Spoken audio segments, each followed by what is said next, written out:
বাংলাদেশের চারিদিকে যাই ঘটুক না কেন, যে যাই বলুক, বাংলাদেশ নিরাপদ আছে, বাংলাদেশের স্বাধীনতা সার্বভৌমত্ব অক্ষুণ্ণ আছে।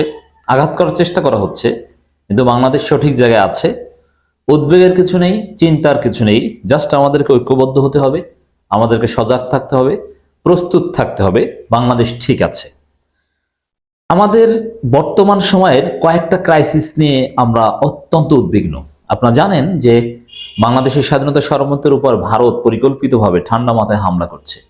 বাংলাদেশের এনটিটির উপর, বাংলাদেশের উপ হাইকমিশনের উপর হামলা করছে, যেটা বাংলাদেশের উপর আক্রমণের শামিল। আমি আগেই ব্যাখ্যা করেছি। বাংলাদেশের সীমান্ত থেকে ভারতীয় সন্ত্রাসীরা ঢোকার চেষ্টা করছে, সীমান্তে জড়ো হয়ে মাইক দিয়ে বাংলাদেশিদের বা বাংলাদেশের সীমান্তরক্ষী বাহিনীদেরকে অকথ্য ভাষায় গালাগালি করছে ভারতের উগ্রবাদীরা।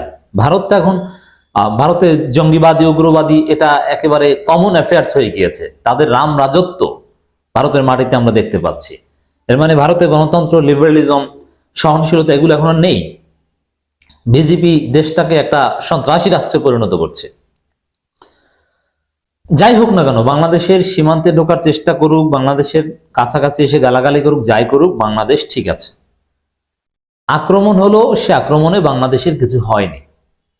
এবং স্বরাষ্ট্র উপদেষ্টা এ বিষয়ে কিছু কঠিন কথা বলেছেন এবং জনগণকে কিছু স্বস্তির খবর দিয়েছেন। দেখেন, এই বিষয়টা নিয়ে আমরা নানান পার্সপেক্টিভ আলোচনা করব, কিন্তু আপনাদেরকে বিশ্বাস করতে হবে যে কেউ যদি বলে যে বাংলাদেশের স্বাধীনতা সার্বভৌমত্ব অরক্ষিত কিংবা বাংলাদেশের স্বাধীনতা সার্বভৌমত্ব ভায়োলেট করে ফেলেছে, না, বিষয়টা এরকম নয়। ঠিক আছে, চেষ্টা করা হচ্ছে, কিন্তু পারবে না। এই সরকার ঠেকিয়ে দিবে, জনগণ এই সরকারের সাথে আছে। হাসিনার মতো সেবাদাসী হয়ে বাংলাদেশকে রক্ষা করা লাগবে না। বাংলাদেশ মাথা উঁচু করে তার স্বাধীনতা সার্বভৌমত্ব রক্ষা করবে। এখানে স্বরাষ্ট্র উপদেষ্টার একটা স্পষ্ট কথা, এটা আমাদেরকে কনসিডার করতে হবে। যে কোনো পরিস্থিতি মোকাবেলায় সরকার সবসময় প্রস্তুত। দ্যাট মিনস ভারতের গুন্ডা বাহিনী রাষ্ট্রীয় মদদে বাংলাদেশে ঢোকার চেষ্টা করুক আর ঢুকুক না, ক্রস করে দেখাক, ভারত যতই উস্কানি দেখ, উস্কানি যদি লিমিট ক্রস করে, সরকার সবসময় প্রস্তুত। এবং জনগণের পক্ষ থেকে তো আমরা বলেছি আমরা অস্ত্র হাতে নিতে প্রস্তুত। বিএনপির মির্জা আব্বাস বলেছেন যে বাংলাদেশে 20 কোটি সোলজার, তোমরা কি চিন্তা করেছো? অতএব বাংলাদেশ প্রস্তুত। বাংলাদেশের স্বাধীনতা সার্বভৌমত্ব 1 ইঞ্চিও কেউ লঙ্ঘন করতে পারবে না। হামলা হচ্ছে, হামলা হয়েছে, কিন্তু সেটা উস্কানি। কিন্তু আমার টেরিটরির মধ্যে ঢুকুক, আমরা দেখিয়ে দিব। স্বরাষ্ট্র উপদেষ্টার বক্তব্য এটাই। এটা আমাদের জন্য স্বস্তির খবর যে না, সরকার প্রস্তুত, সরকার ভয় পায় না। সরকার পিছু হচ্ছে বা ভারতকে ঠান্ডা করার চেষ্টা করছে, কিংবা এই যে চিন্ময় কৃষ্ণ দাসকে মুক্তি দিয়ে দিয়েছে, বিষয়টা এরকম নয়। পরিস্থিতি সরকার মোকাবেলা করতে প্রস্তুত। এটা সরকারের এক ধরনের হুঁশিয়ারি ভারতকে। এরকম কথা আওয়ামী লীগ জীবনেও বলতে পারতো না, আর আওয়ামী লীগের বলার প্রয়োজন হতো না, কারণ আওয়ামী লীগ ছিল ভারতের সেবাদাস। অতএব বাংলাদেশ নিয়ে গেলেও তাদের কোনো আপত্তি থাকতো না। আর দেখেছেন না, বাংলাদেশ সরকার আগরতলার সহকারী হাইকমিশনে হামলা করার পর কতটা কড়া বিবৃতি দিয়েছে। এতটা কড়া বিবৃতি বিএনপিও দিতে পারতো না।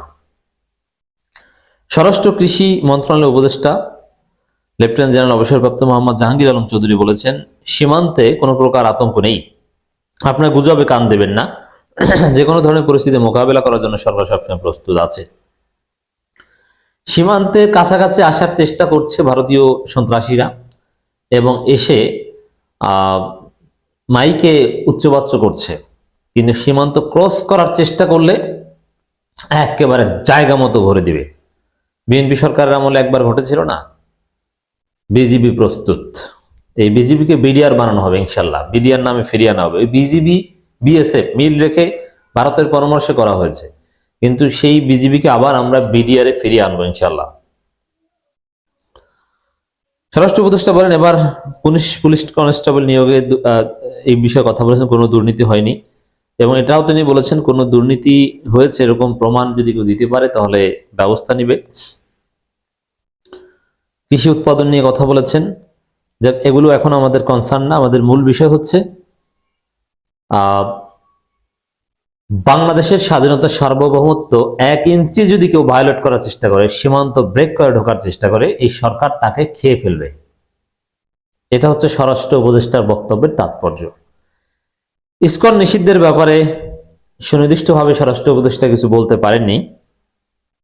হ্যাঁ, তবে এখানে একটা বিষয় যে ভারত বাংলাদেশকে উস্কানি দিচ্ছে, ইসকন নিষিদ্ধ করতে হবে, কিন্তু এই সময় নিষিদ্ধ করলে ভারতের পক্ষ থেকে আরো প্রতিক্রিয়া আসবে। এমন প্রতিক্রিয়া ভারত দেখাচ্ছে যাতে বাংলাদেশের জনগণও পাল্টা প্রতিক্রিয়া দেখায়। কিন্তু না, ওরা প্রতিক্রিয়া দেখাক, এটা আমাদের জন্য লাভ। অতএব ইসকন নিষিদ্ধ আমরা করব, কিন্তু সময় মতো। এখন যে করতে হবে এটা জরুরি নয়, কারণ টাইম সেন্সটাও সরকারের আছে। এ কারণে স্বরাষ্ট্র উপদেষ্টা সুনির্দিষ্ট কথা না বলে একটু এড়িয়ে গেছেন। যাই হোক দর্শক, বাংলাদেশের জন্য ভালো খবর যে কোনো গুজব নয়, বাংলাদেশ ঠিক আছে, ঠিক থাকবে। কেউ ভায়োলেট করার চেষ্টা করলে একেবারে খেয়ে ফেলা হবে।